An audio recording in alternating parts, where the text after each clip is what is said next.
Hi students, today we are going to review how to create a works cited page. As you are gathering your sources, I will teach you how to look at different parts of a website to record the author's name, the title, date of publication, institution, date of access, and URL. So here's an example. If I were to do a project on Helen Keller, I would need to record the information that I got from this website. So here on the side you have the author's first and last name. On the website, you might have to search for the author who created this page.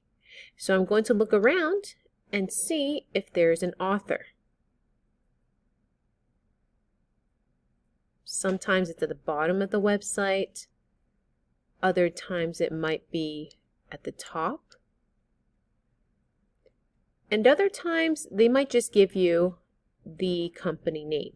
So here I found the author's name, and her name is Amy Tikkanen. I'm going to write her name here because this is the author who last revised this page.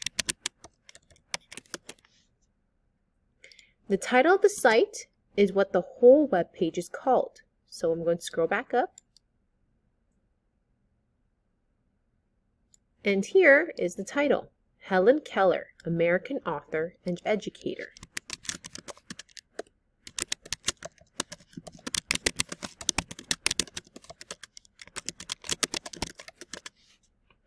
The date of publication means when was this website created.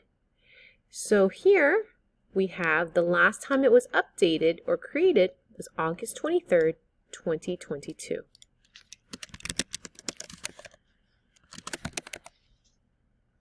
The institution means the company that owns the website, and it's here, Britannica.